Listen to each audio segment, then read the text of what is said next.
امام صاحب تقریر کیے، میرا اللہ سب کو کھلاتا ہے۔ ایک نوجوان کھڑا ہوا، بولا کہ حضرت بات تو صحیح ہے، لیکن اگر کوئی نہ کھائے تو اللہ کیسے کھلائے گا؟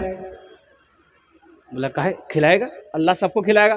بولا نہیں، ہم نہیں کھائیں گے تو اللہ کیسے کھلائے گا؟ بولا کھلے بے کرے گا۔ بولا ہم ہڑتال کریں گے، دیکھیں اللہ کیسے کھلاتا ہے۔ بولا جو ہڑتال، گھر آ کر کے ماں کو بول دیا ہم میرا کھانا پینا بند۔ اب ماں تو ماں ہوتی ہے نا، ماں پریشان ہو گئی، ایک ٹائم دو ٹائم بھوکا رہا، ماں کھانا لے کے پر پیچھے پیچھے، میرے لال کھانا کھا لے بیٹا کمزور ہو جائے گا۔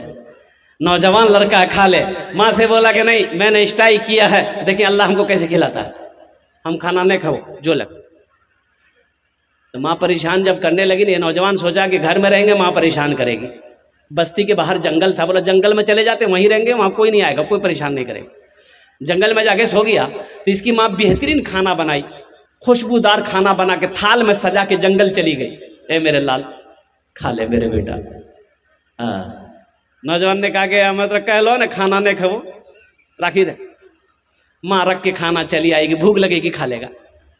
یہ نوجوان سوچا کھانے کے پاس رہے گا نا تو طبیعت چاہے گی، تو کھانا یہاں چھوڑ کے اس کونے میں جا کے سو گیا جنگل میں۔ کچھ ڈاکو لوگ ڈکیتی کرنے کے لیے کہیں جا رہا تھا، مشورہ کرنا تھا، اسی جنگل میں گھس گیا، 10-12 ڈکیت تھے۔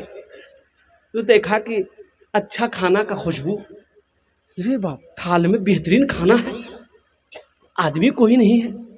ایک ڈاکو کھانا چاہا تو ڈاکو کا سردار بولا کہ ہرگز نہیں، اس کھانے میں ہاتھ مت لگانا، ہو سکتا ہو کسی کی سازش ہو ہم لوگوں کو جان سے مارنے کی، ہو نہ ہو اس کھانے میں زہر ہوگا، اس کھانے میں زہر ہوگا، دیکھو پتا کرو جنگل میں کوئی نہ کوئی ہوگا، پکڑ کے لیا۔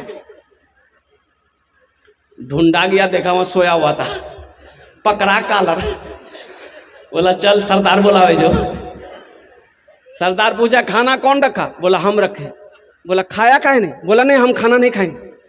بولا کاہے نہیں کھائے گا؟ اس کا مطلب کھانے میں زہر ہے، اس کو 50 جوتا مارو۔ اب سردار کا حکم تھا، جوتا برسنا شروع ہو گیا، 25 جوتا لگا تھا، بس ہاتھ جوڑ کے کھڑا ہو گیا کہ نہیں اب جوتا مت ماریے، ہم کھانے کے لیے تیار ہیں۔ بولا کھو، بھر پیٹ کھانا کھایا، وہاں سے جلدی سے بھاگا مسجد۔ امام صاحب بولا کہ امام صاحب بس آپ کی بات سمجھ میں آ گئی، لیکن آپ کو یہ نہیں بتانا چاہیے تھا، اللہ تو کھلاتا لیکن آپ یہ نہیں بتائے کہ جو نہیں کھاتا اللہ اس کو جوتا مار مار کے کھلاتا ہے۔ وہ میرا رب ہے، وہ میرا رزاق ہے، وہ میرا حکم الحاکمین ہے۔ اس لیے نوجوانوں نبی کے سنت کے مطابق اپنی زندگی گزارو، انشاءاللہ جو نبی کے سنت کے مطابق زندگی گزارے گا اس کی زندگی دنیا بھی اچھی گزر جائے گی، آخرت بھی سنور جائے گی۔ ہاتھ اٹھاؤ انشاءاللہ، کتنے لوگ تیار ہو؟ انشاءاللہ۔ اے دنیا والو چھوڑ دو عادت جہیز کی، اچھی نہیں ہے ریت روایت جہیز کی، سب سے بڑا جہیز ہے اے دوست تو دلہن، پھر اس کے بعد کچھ نہیں قیمت جہیز کی۔ اب موضوع پہ آ جاؤں میں۔ یہ جو جلسہ کیا گیا ہے الحمدللہ ایک مسجد کی بنیاد ہے، مدرسے کی بنیاد۔ مسجد اللہ کا گھر ہے، اب مدرسہ رسول اللہ کا گھر ہے، سبحان اللہ بولے تو ماشاءاللہ۔ مسجد اللہ کا گھر ہے، وہ اللہ جس نے زمین کا فرش بچھایا، آسمان کا شامیانہ لگایا، وہ اللہ جس نے ہمیں پیدا کیا، وہ اللہ جو ہمیں لباس پہنایا، عزت کی زندگی عطا فرمایا، بے شمار نعمتوں کو نزول فرما کر اللہ اکبر کبیرہ اللہ نے زندگی دی ہے، پھر اللہ ایک دن موت دے گا، پھر میرا رب اپنے کٹ گھرے میں کھڑا کرے گا، پھر میرا اللہ سوال کرے گا میرا بندہ دنیا سے آیا ہے میرے لیے کیا لایا ہے؟ اس دھرتی پر سب سے پہلا اللہ کا گھر خانہ کعبہ ہے، سب سے پہلا اللہ کا گھر، بولو بھائی خانہ کعبہ کہاں ہے؟ بولو بھائی مکہ۔ مکہ کا پہلا نام کیا ہے؟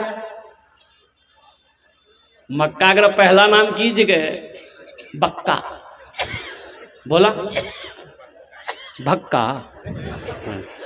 بولتا بھکا۔ بکہ ان اول بیتی وضع للناس للذی ببکۃ مبارکم وہدی للعالمین، اللہ کا سب سے پہلا گھر حضرت آدم علیہ السلام جنت سے تشریف لائے، اللہ نے حکم دیا میرا آدم میرا گھر بناؤ۔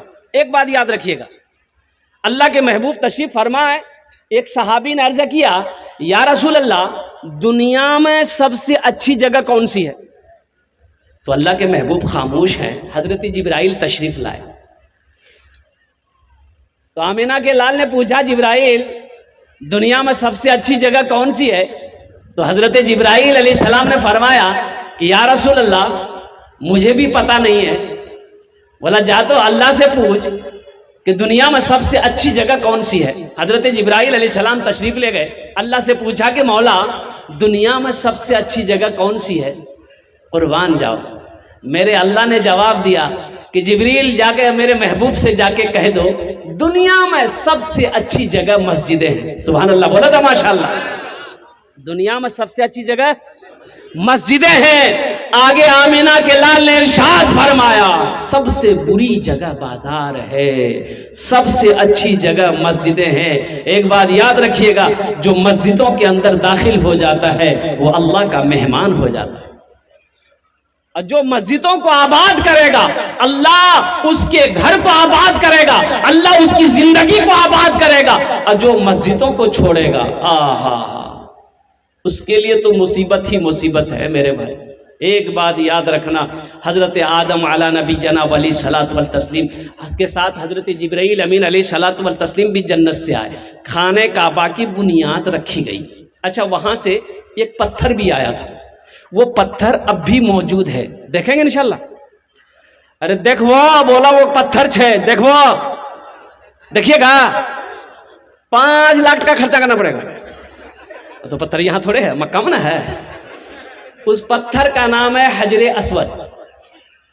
جو حاجی لوگ حج کرنے جاتے ہیں خانہ کعبہ کا 7 مرتبہ چکر لگاتے ہیں اور مقام ابراہیم کے پاس 2 رکعت نفل پڑھتے ہیں، اور وہی خانہ کعبہ میں نصب ہے وہ پتھر حجر اسود۔ اور قربان جائیے جو حاجی لوگ حج کرنے جاتے ہیں اس کو چومتے ہیں۔ کیوں چومتے ہیں؟ کیوں چومتے ہیں؟ اللہ کے رسول صلی اللہ علیہ وسلم نے اس پتھر کو جب چوما تو آپ نے فرمایا پتھر تو نہ نفع پہنچا سکتا ہے نہ تو فائدہ پہنچا سکتا ہے، تو پتھر ہے۔ اللہ کے محبوب نے فرمایا اے پتھر صرف تو پتھر ہے، نہ تو فائدہ پہنچا سکتا ہے نہ تو نفع پہنچا سکتا ہے، میں تو اس لیے تمہیں چوم رہا ہوں کہ تو جنت سے آیا ہے، تو جنتی پتھر ہے اس لیے میں تمہیں چوم رہا ہوں۔ اور حضرت عمر فاروق رضی اللہ تعالیٰ عنہ جب اس پتھر کو چومنے لگے تو آپ نے فرمایا اے پتھر نہ تو نفع پہنچا سکتا ہے نہ تو فائدہ پہنچا سکتا ہے، میں تو تمہیں صرف اس لیے چوم رہا ہوں کہ میرے نبی نے تمہیں چوما ہے۔ یہ حجر اسود کا وہ پتھر ہے۔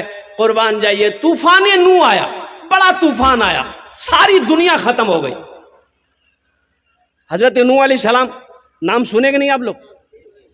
بھائی اللہ کے پیغمبر ہے، جلیل القدر پیغمبر ہے، اور سورہ نوح بھی قرآن میں ہے۔ قربان جائیے حضرت نوح علیہ السلام